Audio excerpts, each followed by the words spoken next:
Yes, welcome to Canberra, where you can see Dan and I are inside the Lions' changing rooms here as they prepare to take on the Brumbies.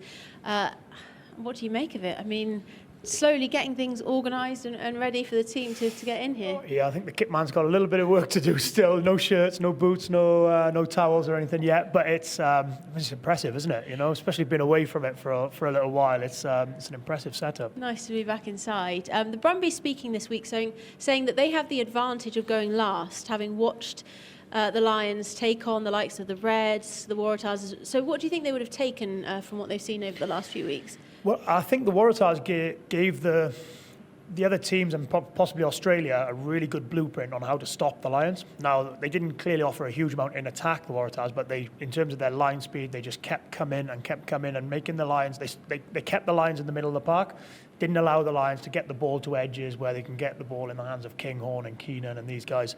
And they sort of kept them in the middle of the pitch. So I think that'll be something that the Wallabies, but more importantly, tomorrow night, the Brumbies will be looking at, sort of trying to stop them and frustrate them. Because like we've mentioned a few times, the error count has been high in each game they've played.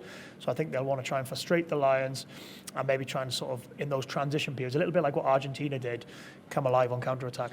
Yeah, Andy Farrell speaking post-match following that win over the Waratahs, saying they want to be more direct. He's obviously been unhappy with the error count.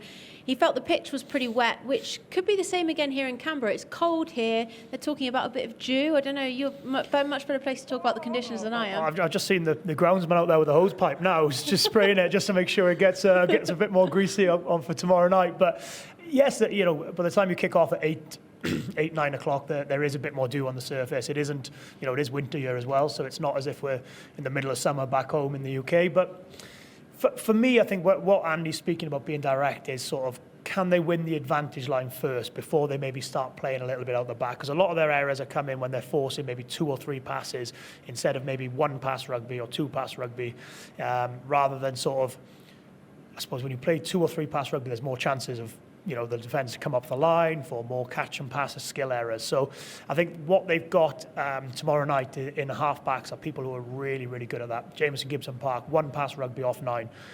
Finn Russell, 1-2 pass rugby, and all of a sudden they get the front foot and they're able to play to edges and just come alive a little bit more. So I think you've got a perfect combination tomorrow in terms of driving that game plan that Andy Farrell will want in terms of Gibson Park and Finn Russell. Let's talk finally just a little bit more about the squad then, because building up to this, we felt that it would be probably Andy Farrell's test team. I think most people are agreeing that on seeing the squad. But what are the combinations that you're going to be looking out for?